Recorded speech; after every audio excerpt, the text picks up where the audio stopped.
And welcome back, everybody, to the Podcaster Nation. That's right, I said welcome back because I know that you were just listening to our stuff and you loved it so much that you wanted to come back for more. That was a brilliant move, folks. It really was, because we have a lot more for you. Now, why do we have so much more for you? Because this is the podcast that's about podcasters, it's for podcasters, and it's done by podcasters. And our guest today, amongst other things, is a podcaster. See, you are brilliant. You figured it out, folks.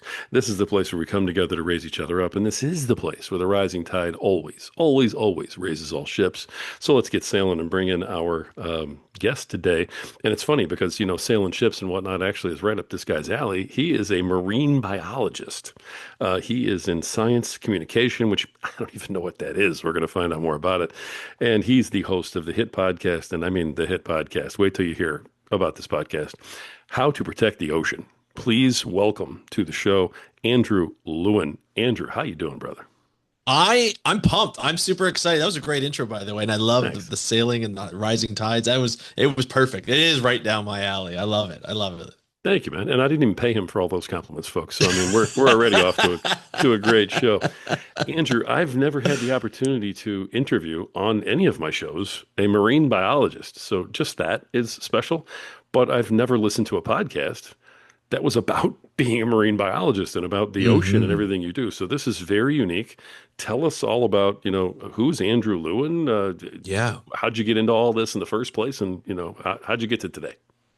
you bet. It starts a young boy living in Ontario, Canada, where I'm still living today, which has shaped who I am today. I grew up loving the ocean, but not being around the ocean. Surrounded by the Great Lakes, beautiful lakes, wonderful water, but it wasn't salty enough for me. I've always wanted to have a little bit of a difference, and I always, for my personality, I always strive to what I can't have. And so I'm like, okay, I want this ocean. I used to watch Jacques Cousteau documentaries, BBC documentaries with David Attenborough, and even like getting into Shark Week in its early days. And I just loved it. I was like, I need to be around that. And I didn't actually touch the ocean until I was about 9 years old. My family and I went down to Disney in Florida, and then we went to Clearwater Beach, Florida, just outside of Tampa, and got to touch that beautiful, beautiful water. And that was it for me. I was like, I got to see sand dollars, starfish, fish all over the place, dolphins just kind of like hovering over around, just offshore, and you can just see it off the beach. And it was it was absolutely memorable, and it definitely changed my life. And so from then on, I was like, yeah, I'm going to university. In high school, I was like, going to university, going to be a marine biologist. That was my path. Figured it all out. Even in high school, I used to drive my teachers nuts because in like grade 11 biology, we would be like, hey, I know you want me to do this stuff on humans, but I don't really care about humans. I care more about animals. So can I do it on ocean? And can I do it on like a dolphin or a whale or a shark or things like that? Used to drive them nuts, but they used to give in all the time because I used to be so persistent. And I just kind of went, from there and went to university. And it's a struggle. Like, learning to be a marine biologist is a lot of information. They throw a ton of information at you at university. It's a hard subject matter. You're taking calculus, physics, chemistry, biologies, all these different types of statistics, of course, math and stuff. And you just geek out, and you just give into the geek, I say, and you just enjoy it, and you fall in love with the knowledge, and then you get these opportunities to go in the field, and that's where it just solidifies your choice of like all the hard stuff you did in the classroom, in the laboratory, during the exams and everything like that. And you go out into the field and you get to study, this wonderful thing we call the ocean, the thing that gives us every second breath, the oxygen for every second breath. And I just loved it. And then through that path, I fell in love with whom I now is my now wife, and our my plans for living along the coastline changed, and we want to raise a family. Here I did my master's out east in Nova Scotia, but during that time I went down south. I dabbled down south in the Gulf of Mexico, and I got to spend 8 months there living on a boat, and it was just wonderful. We got to do all these really cool studies. I got to, do work with the Navy. I got to do work with people all over the world, like some of the best scientists I've ever met. I got to, learn about the Mississippi plume and sail up the Mississippi. It was just phenomenal, and All that just kind of led me to where I am today, in that I still live in Ontario and I still live in Ontario. So I struggled finding the job that I wanted. And when you do that, you start to get into a bit of a hustler mode. It's like, well, how can I make the biggest impact possible on this, ocean, in this ocean conservation field, marine biology field, without actually living along the coast? Like, is it possible to do that? And to work a full-time job? Probably not. There were options and stuff like that, but I just didn't love them.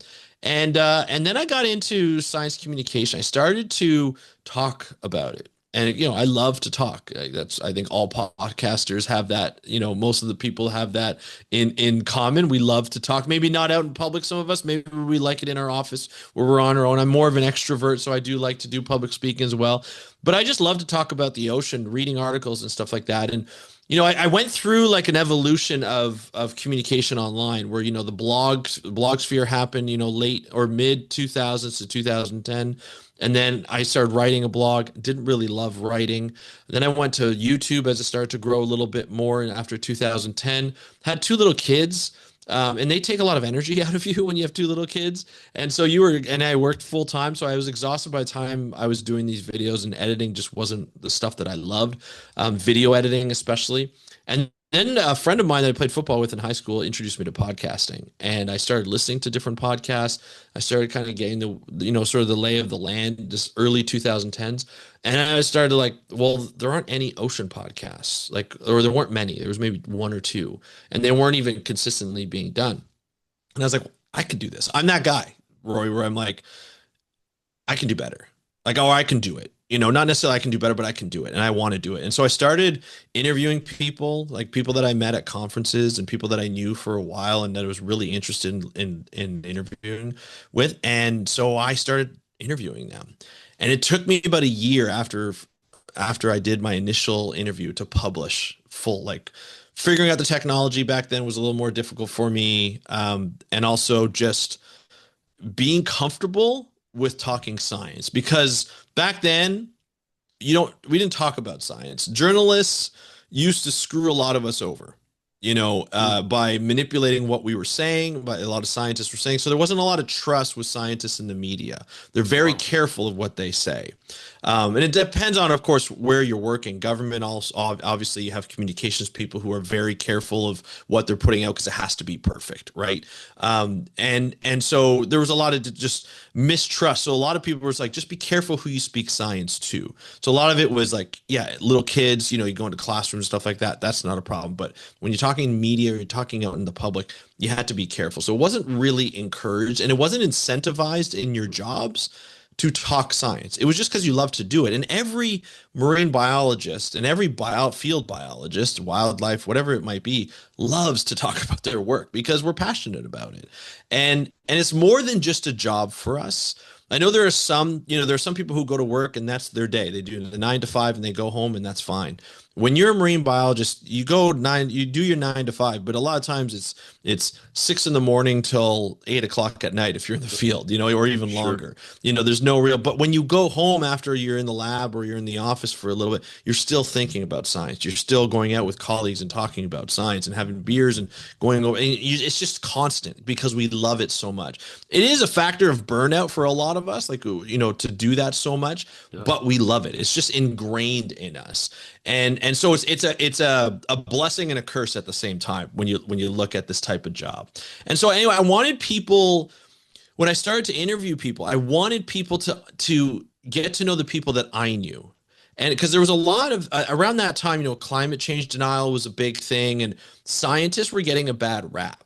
We're kind of like the adults of a family situation where it's like, no, don't do that. Or no, don't. No, you shouldn't do that. No, that's wrong. Like, don't do that. No, that's not right. You shouldn't do that. And so we're often like that, whether you're a medical scientist or you're, a doctor, or you're like a marine biologist or whatever that might be.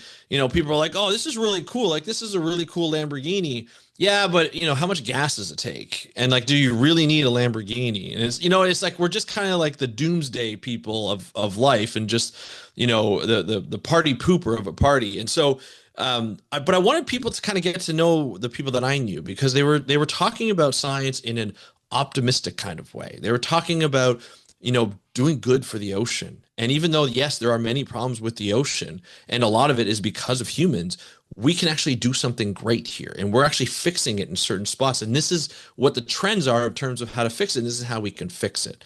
But it's not more of like, don't do this. It's more of, hey, how about we try this? Or how about this is what's happening over here, and we're seeing a good outcome on here. And I wanted people to get to know that and get to know the scientists, because we're just regular people. We're not there's a lot of myths about science. We don't earn a lot of money. Marine biologists. We don't earn very much money at all. In fact, a lot of us have second jobs just to, make Oh, ends wow. meet. Or we can't buy a house in the place that we want because we keep moving everywhere, or we can't afford a house and things like that. So it can be very difficult. But there's this thing, like as soon as you talk about climate change, or you talk about plastic pollution or anything like that, it's, oh well, you're paid off by the climate science people, and all this kind of stuff. I'm like, I wish I had that money. Right. I always tell Yeah. people, I'm like, where is it? Because like I don't have it. Like, who's getting paid for that? Because I don't have it. I know on the other side, to talk differently, there's a lot of money in that. But I don't have any of that money. So I always find it funny that way. But I want people to kind of get to know. And so when I finally published the podcast, it was like a relief that I got it out there. I was nervous, but it was a relief. And that was in 2015. And I just had my 10-year anniversary this past June of publishing. And since then, I've gone through a variety of frequencies in terms of publishing. I've done a lot of different types of, I went solo, just did solo podcasts. I did interviews. I had co-hosts here and there, or guest co-hosts and all. I've tried a lot of different experimentation. And I'm always experimenting in terms of the content that I have, and like the type of microphones that I use, and the type of recording information and all that kind of stuff. But since then I've done over 1,850 episodes, and I can't even count the hours I've spent on this. I do it as a second, it's like a second job. I call it my first job that I don't get paid for, and I have to pay my mortgage somehow, some other way. But that's, I know I'm a podcaster, so I talk a lot. So this is what happens, but that's me in a nutshell, I guess, if you want to call it a very big nutshell. But that's me. And I'll let you ask more questions. Sorry. It's all good, man. Hey, I said, tell us, your life story, and you were like, okay. Yeah, I record that. We'll put it in Chat GPT. I'll make that in my autobiography for now. It's a wrap, brother. Thanks for coming on. We're good to go. No, man, not at all. Honestly, you covered so much. I mean, it's a ton to unpack. I got to tell you, I love that you started the whole thing off, first of all, with Jacques Cousteau, because I Oh mean, I yeah, feel like I had a seat on the Calypso growing up. You know what I mean? Like I yeah, was just there. And I yeah, loved it. I loved the shows. I read his books. I wanted to be in some sort of like, sea life field until I actually yeah. saw a shark up close and said, nope, nope, not No, doing thank it. you. Not for me. Yeah, Thank you. yeah, That was the end of that dream. yeah, But yeah, I'll be honest with you, there is a perception amongst, I guess the lay people that yeah. scientists in general, but especially marine biologists, seems like such a, prestigious profession, and I'm sure it is, but we immediately think that there is money that goes along with it. I mean, Yeah. I would never have guessed that it's one of those, like teacher type jobs where you don't get paid anywhere near what you're worth, type of deal. Yeah, it's really interesting, when you look at it. I guess it depends. Like for us, the way we look at it, and obviously I don't speak for the entire thing. Like the pay is always a problem, and it's in certain aspects it's getting fixed. And depending on what sector you're in, like so there's like, nonprofits, government, private environmental consulting, Hmm. and academics, right? And so depending on where you are within that sector, it changes drastically. So nonprofits are based on funding, and now funding structures have changed for a lot of nonprofits because certain nonprofits in the past have taken advantage of it. And you hear certain executive directors who are earning hundreds of thousands of dollars, which is usually in like the medical type, cancer research and fundraising and all that kind of stuff. And then you have like some that are, the differences in nonprofits. More nonprofits are popping up. Some are small, medium, large. The funding structures have changed so that you can only pay a certain amount of overhead for each of these projects you're getting money for. And Yeah. so it's very controlled, which obviously I get it. It's very controlled, but a lot of the times the people who are working for these organizations, and some bigger than you'd think, are capped in terms of what they can earn. And so it's difficult to live comfortably like everybody else, but also on the other hand, you're doing what you love. And so, if you're out in the field and you get to, be on the ocean for 3 months out of the year, it's pretty good. A lot of people pay a lot of money to go on cruises for 3 months out of the year, so Yeah. there's a bit of that, there's a bit of that makeup in terms of life experiences. It can be a very dangerous job. You're working on working boats. You're not working on these beautiful cruise lines. Some people do, but not everybody. Most people work on working boats where it's very dangerous. You have to go through occupational health and safety and all this kind of stuff. Sometimes you're out, like I've been in the Arctic, and I've been in 12 to 15-foot seas, and you're bumping up and down for 30 some odd hours, and it's not comfortable, but then there's also days where the water's like glass and there's a sunrise, and all of a sudden a bowhead whale pops up right beside you, and the fluke or the tail is just right there, and it's just picturesque, and there's no point in taking a picture because you're never going to forget that moment in your head, and you don't have time to do it anyway. But it's just like you're like, this is the best. Right when you see that, you're like, this is the best. Like, I am in heaven right now. Like, this is what I want, for the rest of my life. And so there's advantages and different disadvantages to any job. Like, there's advantages and disadvantages to being a podcaster full time and making money full time and all that kind of stuff. So just like that, marine biology, there's advantages and disadvantages. We don't get paid the most, but we also, it makes up for like the experiences we have and the places we get to go sometimes.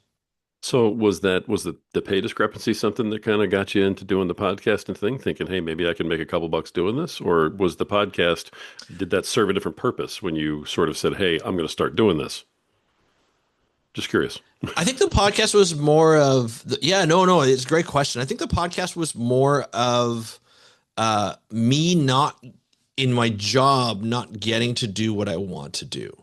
Hmm. Right. So it's like I got to work in private consulting, which a lot of the times is working in a field where you're working with industry, oil and gas industry, mining industries, making sure that they're following the regulations. So they hire a firm, which you work for, or you can do it on your own, and you do work for them to make sure that they're following the regulations that are in place. So as an example, in Canada and the US, well, let's take the US for instance.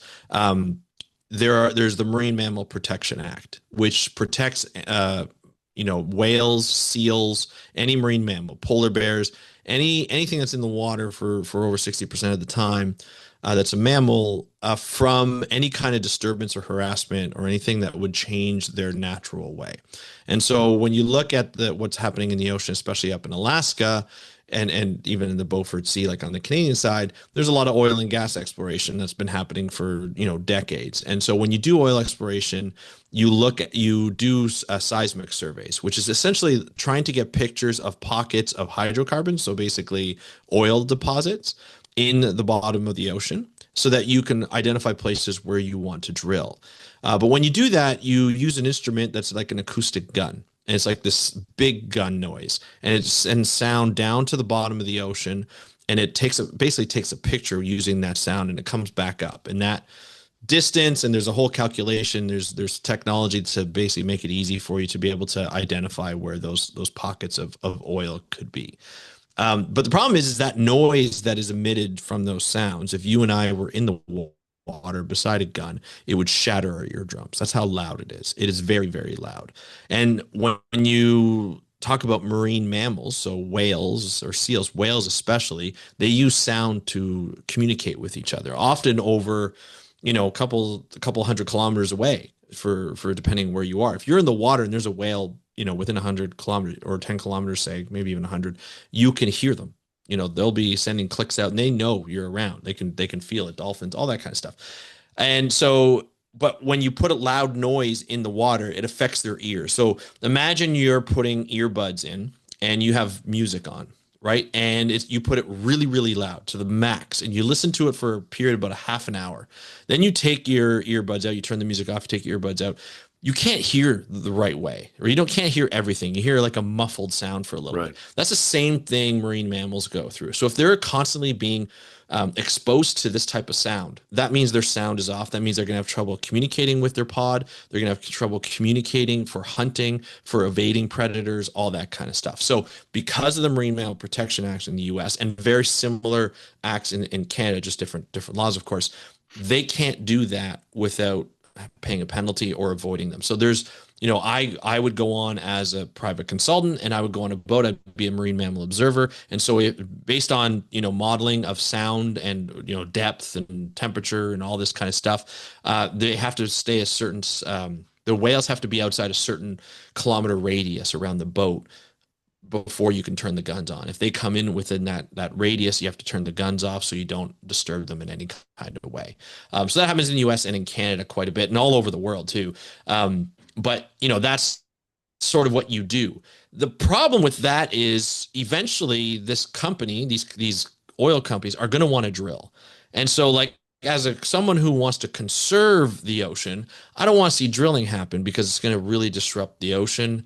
There's oil spills, there's all this, all this negative stuff that can happen, climate change, all that stuff. And so after a while, even though you're protecting the ocean and the animals in the short term, in the long term, you're kind of not helping. So I want to get out of that. So, jobs like that sort of pushed me towards doing something different or trying to do something. And I couldn't figure it out until I had, conversations with, people who were doing blogs and people who were doing videos and people who were doing podcasts. And of course, as you know, like I ended up on podcasts and just as soon as I touched that mic, I was like, I'm in love. Like it is the best thing ever. And so I was like, this is my calling. And it really wasn't until I, like when you first put it out, and you press publish and you're expecting all this backlash or all this negativity and stuff, and then it's just crickets because nobody listens to your podcast except your mom. You know what I mean? Like that's At the what beginning, happens. that is so true. And then you're like, all right, it's so true, right? And then more and more people start to listen, and people within the industry started to listen, and they started to invite me to conferences to do interviews and things like that. And that was great. And then it really wasn't until I did a talk at my old University of Guelph for careers to talk about podcasting. I've been doing it for about 2 or 3 years at that point. One of my old professors asked me, Andrew, how'd you get so good at interviewing? Like you have this knack to get the right information out and you like, how do you do it? And I couldn't explain it. I was like, I have no idea. I'm like, I don't do anything different. I just ask the questions that I want to know. And I realized over time, it's just, I'm genuinely interested in the subject. I want to know. There's a selfish point of me doing this stuff is because I'm curious. I invited you on because I'm interested in the project. And a lot of times I want to do the same thing. So how do I get into it? So I'm going to ask questions that are like, well, if the audience wants to know, hint, hint, I want to know how to do it. And then just the audience gets that. They get the how I'm genuine and how I just want to, find out that information. They're just as genuine. They just want to find out that same information. Yeah, that's huge in podcasting. If your audience feels like you really are curious about the topic, if they feel like you really do actually give a darn about the guest, and you want to learn a little something, they pick up on that, and all of a sudden they want to hear about it They too. do. Yeah. Yeah. And, I Yeah. told you I got to listen to one of your episodes about, the penguins and what was going on with them. And it took me about, 30 seconds of listening to that to hear how passionate you were about it. And you were like really excited about it. And you're like, hey, let me tell you what's going on here Yeah. that people just don't talk about. And I'm like, okay, tell me. I was all in, and I'm just checking it for a Yeah. podcast, right? So Yeah. your enthusiasm is definitely one of your superpowers, on your podcast, Thank man. you. It's very, Thank you. very helpful. I can tell. And what's funny is like during my journey, I remember being in high school and I failed my physics exam in my we had grade 13 here in Ontario. It's like a first year. It's like equivalent of first year university. And I failed my physics exam. And I have to admit, I didn't study that well. I'm never really that interested in physics, but I failed it like badly, like 13%. Like it was bad. Wow. Teacher wasn't the greatest either, but it was bad. I have to take some accountability. Yeah. And he, the teacher, my mom went in for parent teacher interviews, and the teacher's like, I don't think your son belongs in science. And she came home and told me that. Now I was getting, 90s in chemistry and biology and maths, and it was just this physics was killing me. And And I take that to heart, and I'm like, well, you know what? All right, let's see this. Like, I've always wanted to be a marine biologist. You are not going to tell me I'm not going to be a marine biologist. And I just said, this, screw this. I'm gonna do it. And not only, so I thought about him every time in university when I struggled for something. I'm not going to let him win. He's not going to beat me at this. I'm very competitive and I Wow. want this, and nobody's going to tell me different. And then my supervisor for my master's degree said to me, he goes, "You're more of a technical person. You'll be more in tech." And I'm like, don't tell me that. I don't want to hear that. That doesn't make me sound good. I was good at technical stuff and I probably would, and I did strive at technical things. But I'm like, I don't want to hear that. I can be a leader. I could be a manager. I could do this. I could do that. And so I was like, it's just when people tell me differently, I'm just like, no, like that's not good. And what I realized over time is that all the other things that I people were telling me that I was or I should be, I'd follow that for a little bit and I would try and be something I wasn't. But all throughout the entire time, my best times out at sea or in marine biology is sitting around the table or sitting around the mess hall on the boats, listening to the stories that people were saying, the adventures that people had, the funny stories that they would say, the different things that they would do on the boats or in the field or at conferences and things like that. And I was like, people have no idea of these stories because they don't get shared, over that time. We Yeah. like, we see scientists as scientists, but we don't know the story that goes behind them that shaped them to be that scientist. Right? Everybody has a story. Everybody has a journey. It's why you do this podcast. Everybody has a different podcast journey and all that kind of stuff. And everyone's unique. We can all learn from each other as this podcast has proven, but we just don't know what shaped them until you tell the story like I'm telling you. And that's the same thing with that. And I didn't realize that that's what I truly enjoyed, and to recount those stories, what I truly enjoyed, until I was probably like 5 years into doing this podcast. It finally I had that aha moment. I'm like, this is what I want to do. Not anybody telling me what I can and cannot do. This is what I love. I've been good at it. People have told me I'm good at it, and I love it. I do an interview, I go off after and I tell my wife about it, I tell my kids about it. They don't really care. Sometimes they do. They don't care, but I'm excited. Like I almost get more energy after an interview because I'm excited. And I think that tells me something, where it's just like you are exactly where you need to be. It's just there's no professional career within the construct of marine biology where you need to be a marine biologist podcaster. That's different. It's not there yet. It's not ready yet. Yeah. And I think that's the struggle that you come up with, and especially in this day and age where you're in a field that is a little bit behind the times in terms of social media, in terms of Mhm. communication, yet the world is enjoying it and people are listening to it. And podcasting is perfect for marine science and conservation because you're telling complex information in a simple way, but it takes time to develop that story and people are listening to it longer. Listening to it 20, 30, 40 minutes, Yeah. and that's a huge thing. And that's ideal for science because it is complex and you have to tell the story, and it's a longer story to tell. You can't tell it in a minute and a half and 3 minutes like in short form video. You may be Right. able to tell snippets, but you can't tell the whole story. True. No, since we're talking about the podcast, your podcast is unique in a lot of different ways.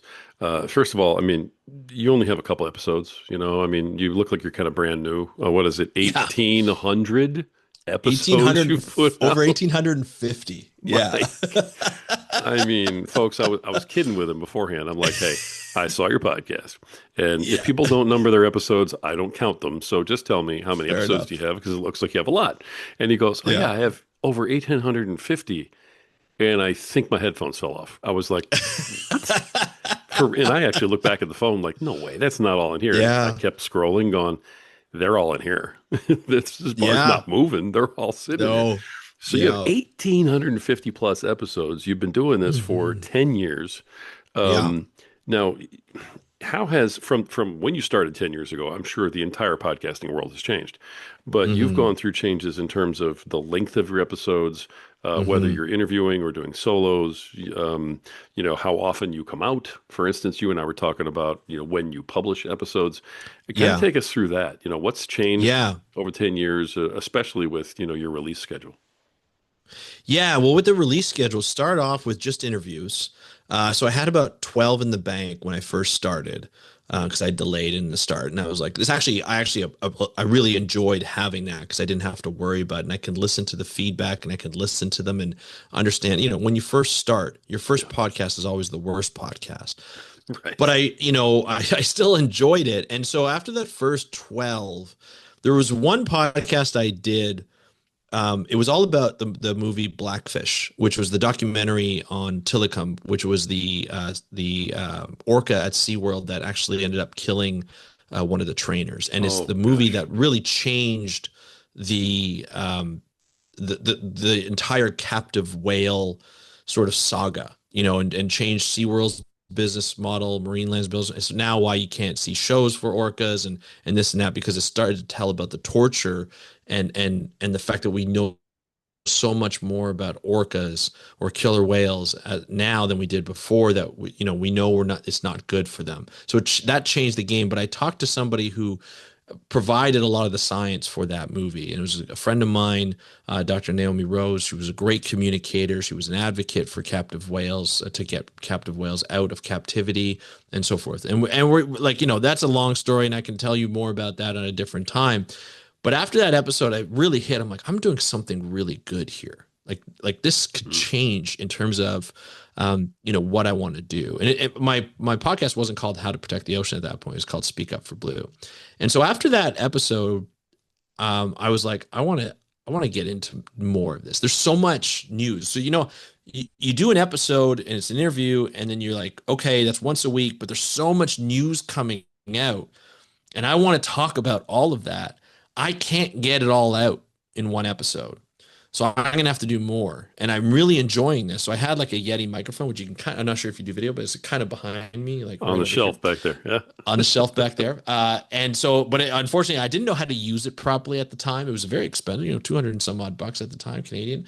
And it was echoing in my room that I'm the same room. And so I was like, you know what? I'm going to invest in a better microphone. I got an SM7B, which is a great microphone. And I used that from then on until I got this microphone, this Heil PR40. But I upgraded the sound. I was much happier with the sound, and I was like, you know what? I want to do this. Let's try 5 days a week. Can we do 5 days a week? Let's see how that goes. And they were 45-minute episodes, 5 days a week. But I had a guy who reached out to me, who became a friend. Guy who reached out to me. He's like, hey, you know what? I really love what you're doing on the podcast. I would love to. I want to get into writing. I would love to write your show notes, but I'll do a little bit longer, like a blog. And I'm completely free. I just want to do this because I want to get more involved. He was working in the field, kind of like on the fundraising side, but he's like, he wanted to deal with it more. So I was like, sure. Yeah, you want to do this? We hopped on a Zoom call and we started doing all this stuff, or Skype at the time. And so Right. I was able to do 5 days a week because he did the show notes for me.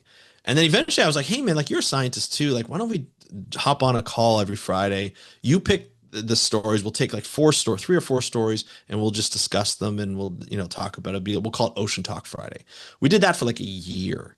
It was crazy. And during that time, near the end of when he was working with me, he applied for a job at a big organization called Oceana, and he got the job, but I was his reference. And when I was his reference, I told the person, I said, she goes, how do I know he loves the ocean? Like, how do I know he loves what he does? And I said, look, I said, this guy has been with me for a year. He's been working with me for a year for free. And he's written all the show notes. He's listened to each podcast, written down the show notes from in his own words. And he's done episodes with me where he researches what he does and he does episodes with me. If that's not passion, I don't know what is. He got hired from that.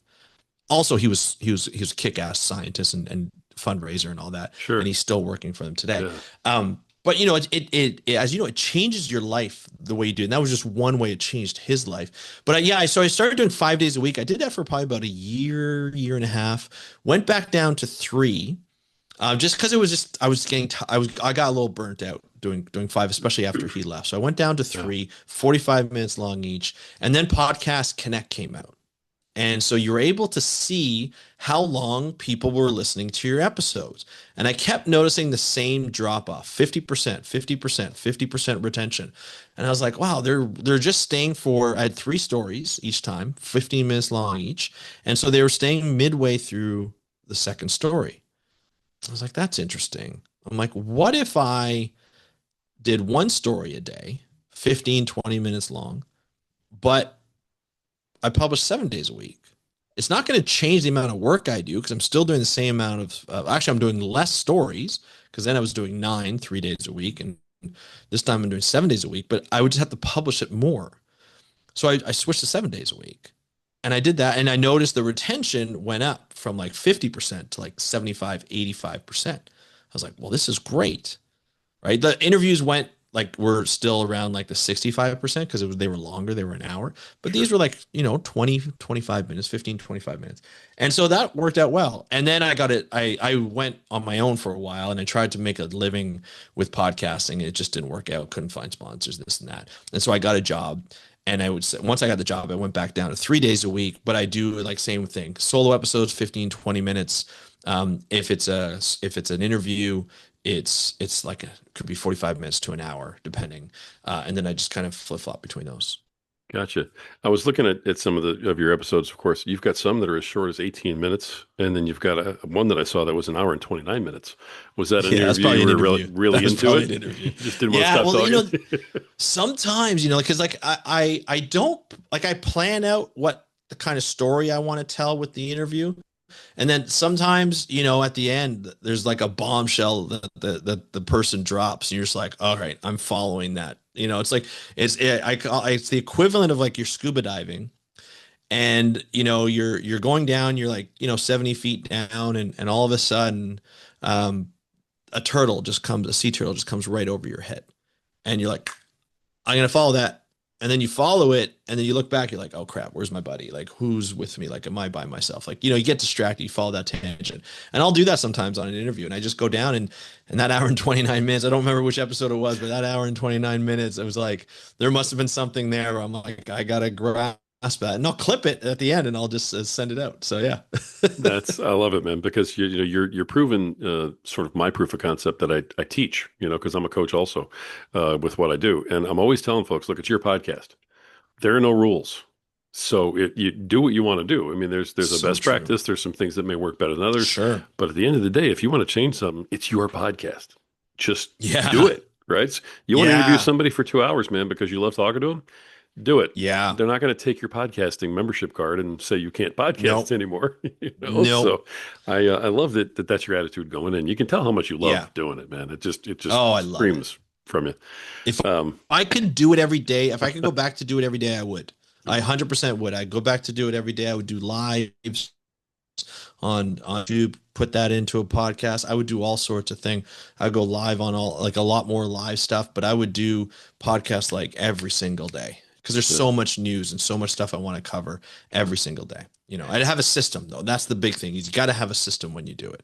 a system. You want me to tell more of Well, that I mean, system? You got to since you have a brought system. it So up, like when I what first kind of system are you talking about there, Andrew? when I first started, it was just when I first started, it was more of like, okay, there's this cool news that's out. I'm going to sit down. I'm going to talk about it because I had the background to bring the theory behind it and the conservation status behind it. It was just a story, so I would tell the story and I would give my opinions on it. That's how I kind of posed my show. So a lot of times it was just more of like what I was reading and what I was given, or the conversations I had, or ideas that I had that I wanted to talk about a show. And that was great. But once you go to 5 days a week, or once you go to 7 days a week, or even 3 days a week now, you have to have a system set up. Especially if you have a job. I'm a parent. I coach hockey. At one point, I was coaching hockey and football. I was coaching 3 teams in hockey, and coaching a football team and doing podcasting and doing full-time job and parenting. Like it, you have to have a system. You have to have calendar blocks. And I'm not an organized person. I'm the first one to say that. But you have to be organized when you do this if you want to do it properly. Because if you don't do it properly, it goes out the window and you're not consistent. And my biggest thing for me was be consistent. Try and come up with very similar so people know exactly what they're going to hear, the way they're going to hear it. I'm not the best speaker. I'm not the smartest guy. I will outwork the hell out of you to get this information out.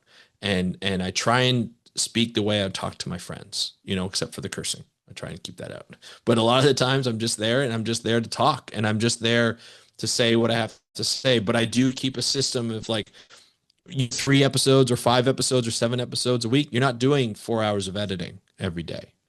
I do very little editing, if any, other times. And so that changes. So there's a lot of stuff that goes in. Now I have editors, like because I go video, I've gone video now. So I have an editor to do the video. So I have to make sure that I do them in enough time so that she can have them ready for the right time of when I want to publish them. And so I have to be a little bit more organized and have to look ahead, a couple of weeks so that we have that done. And so yeah, so it's all down to systems. And once you get the system in place and you start working within that, it's not always going to be perfect because things happen in your life. But once you have that, then you're good. And the other thing I learned is forgive yourself for not making every single day of episodes that you want to put out. There are some times where you're just not in the mood. There are some times where things happen externally you have no control over, and you have to take a day off. It sucks when it happens for me, but I do it anyway. And I don't do it often, but I do it when it happens. Okay, it happens. I gotta just get ready for the next one and try and be ahead on the next one. Wonderful.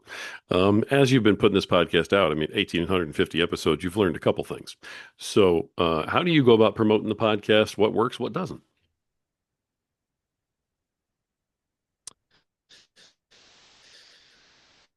For a while, I didn't even talk about the podcast when I first did it. I was too nervous to talk about it. I was kind of like I wasn't I can be a shy guy at times. I'm extroverted, but I can be shy at times, and I don't like to be judged. And so, when you put out a podcast, you're vulnerable for a bit because you're putting out information. So I didn't really talk about it. Over time, though, I started to get more and more confident as I started to get, positive feedback from my colleagues, which was really important for me.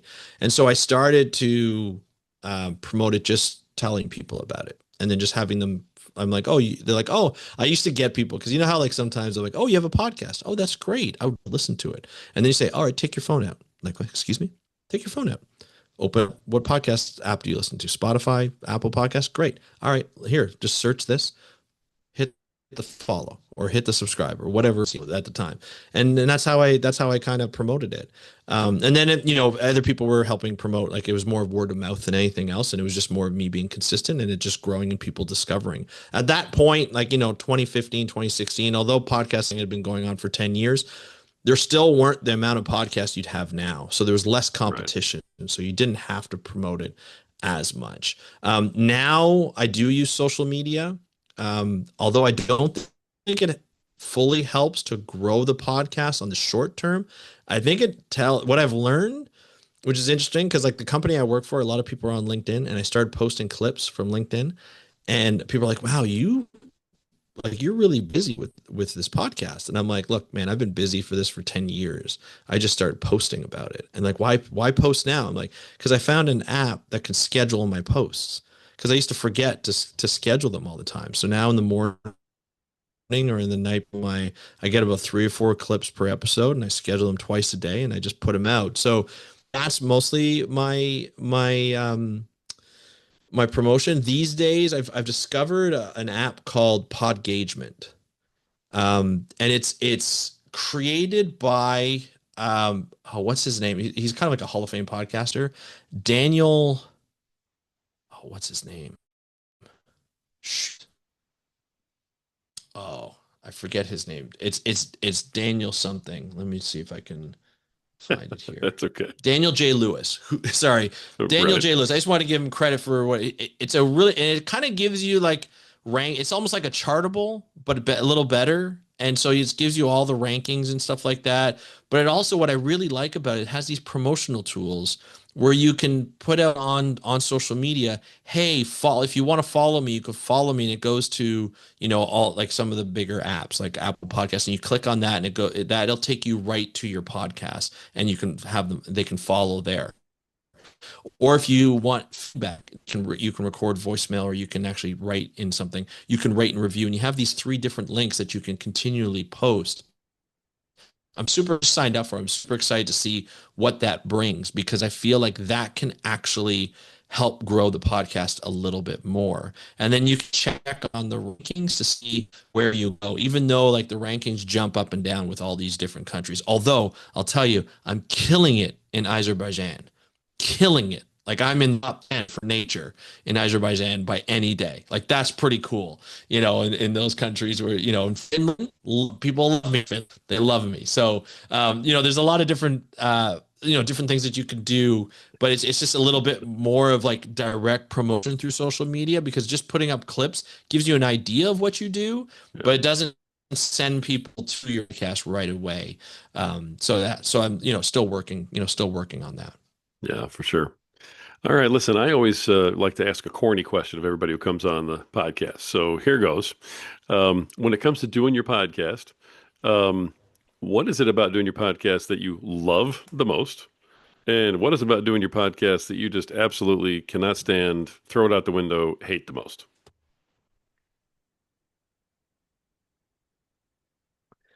Those are two great questions. I would say the thing I love the most is the content. It's the stories. It's discovering new things. It's talking about penguins and why these penguins all of a sudden went from like 54,000 individuals down to 9,000 individuals without really anybody understanding why at the time. Obviously, a good story to tell, but it's a very interesting story to tell. It's being able to interview somebody where they're coming at you with information that you didn't even expect for them to tell you. That's this. I love the driving that content and being able to extract information from people because you make them comfortable and they feel so comfortable that they'll tell you stuff that they may not tell other people, which is, totally on par and legitimate. And they just love to tell you because they feel that comfortable with you. I really love that aspect. Um, I there's a couple of things I hate. I don't like video editing. I don't have the patience for it. I don't have the time for it. Um, I like other people doing it for me and just managing that because I want to just focus on the content. But I would say the thing I hate is just thinking about how do I grow my show? Constantly trying to like, how do I make this better? How can I, like I love trying to experiment, but just all the stuff that goes in your brain and you have different coaches telling you should do this and you have different this and who to trust and who not to. And over time you kind of figure out who to trust. You're not looking for these like, YouTubers have come out of the woodwork and just been like, oh yeah, like I've been doing this for 2 years, and or like you see YouTubers now, they're like, oh, we're podcasting and we've been monetized after a month. It's like, how? Like you're talking about podcasting, or are you talking about marketing, or you're talking that's easily growing, and people want to know about that because it goes across things.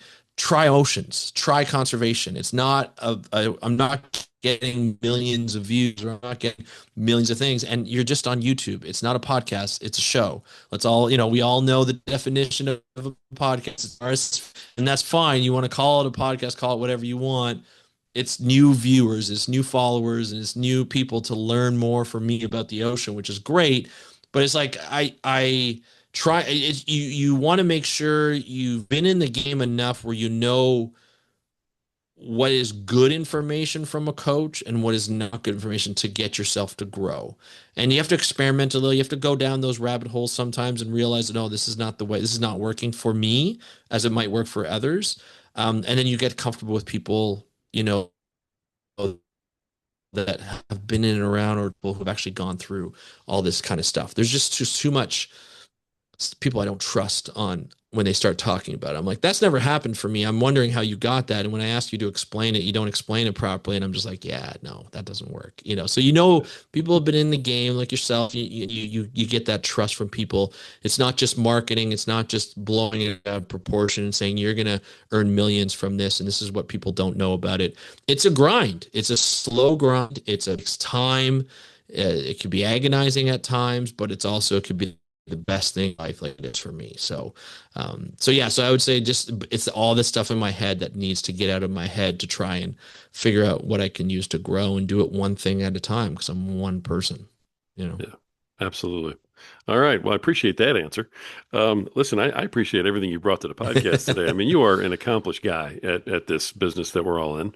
And so I love I hearing appreciate that. that Thank perspective. you. 1,850 episodes. I have to keep saying it out loud. It's just otherwise it's hard to swallow. Oh my gosh, man, that's amazing. As we kind of pull Yeah. this together and wrap this up, I do have one more question for you. Before I get there, let's get your contact information out. Yeah. How can people reach you? Best way to find the podcast, find you, so on and so forth. Yeah, for sure. You can go to speakupforblue.com. That's where I have the How to Protect the Ocean podcast. I also have another podcast that I co-host called Beyond Jaws, all about shark careers and shark science. It's a lot of fun. I co-host it with at Lost Shark Guy for Dr. David Ebert, who's discovered and described more than 50 sharks in his time. And so yeah, so speakupforblue.com. You can find me on Instagram, How to Protect the Ocean. You can find me on TikTok, Speak Up for Blue. Very confusing, I know. You can go to Speak Up for Blue TV on YouTube. But yeah, you can follow me by going to speakupforblue.com/follow. And that's the best way to do it if you want to see me on Apple Podcasts or Spotify. That's awesome. That's why we asked the question, man. So now people can find you and they can rewind that and follow the path and they'll find you. So that's good. Absolutely. All right. Absolutely. All right, last question, and I love this one, especially for someone who's accomplished what you have in this field, and that is, what's your best advice for podcasters who are out there who are listening to this today, who are just simply not quite where you are yet? I kind of mentioned it earlier. It's a grind. People tend to fade out or stop their shows after 6 or 7 episodes because they don't think they've gotten enough traction, or they burn out in terms of the amount of stuff. It's a slow grind. Come up with systems, plan out your show, enjoy it, but then do it for like a year before you even think about stopping, and see where you are. It has literally changed my life in terms of opportunities. I've been flown to Malaysia. I've been offered job opportunities because of it. It is something that will benefit you in the long run, but you have to stick with it for at least a year for you to even remotely see any kind of growth or any kind of movement in the needle of how people are enjoying your podcast, and also how you get better as a communicator, as a podcaster. So you got to just stick with it. If you're going to start it, don't just start it because you have a whim. Oh yeah, I'm just going to start a podcast. It doesn't matter if it's a real podcast or if it's a show on Instagram or TikTok or YouTube. You want to have a microphone, you want to talk about a particular subject, stay through the grind. It helps. Like, just as an example, I started on YouTube again, a year and a half ago in July, and I'm almost monetized, after almost 2 years. So about a year and a half, I'm almost monetized. Now, do I get a lot of views? I get about 50 views average, 50 to 80 views per episode. I do put out a lot of shows per week. And every once in a while, one hits big. When I say hit bigs, I get like, anywhere from 1,000 to 10,000 views was like my highest. But it's a grind, and you got to stick with it. You got to enjoy what you do and just kind of stick with it. So that's my advice, is just stick with it for at least a year, maybe more, before you really see any kind of movement or any kind of change in your business and your lifestyle or anything like that. And it's hard when you first do it. Great advice, brother. Absolutely great advice. And, I applaud you for what you have Thank accomplished you. and for what you've done and for what you're going to continue to do in the Thanks. future. It's amazing. So, folks, marine biologist and host of How to Protect the Ocean, Andrew Lewin. Andrew, thanks for being on today, brother, and sharing everything that you have, your knowledge and the whole bit. It's been great. Thank you for being here. Thank you, Roy. I really do appreciate it. Loved your podcast, and I can't wait to listen to more guests. And I'm really honored to be a guest. Thank you. All right. Thank you, man. I appreciate that. I really, really do. Folks, this has been another just fantastic episode of the Podcaster Nation. This is the place that is for podcasters. It's done by podcasters. It's about podcasters. And like we said before, like we say again, like we're saying again today, this is the place where the rising tide truly raises all ships. So keep sailing.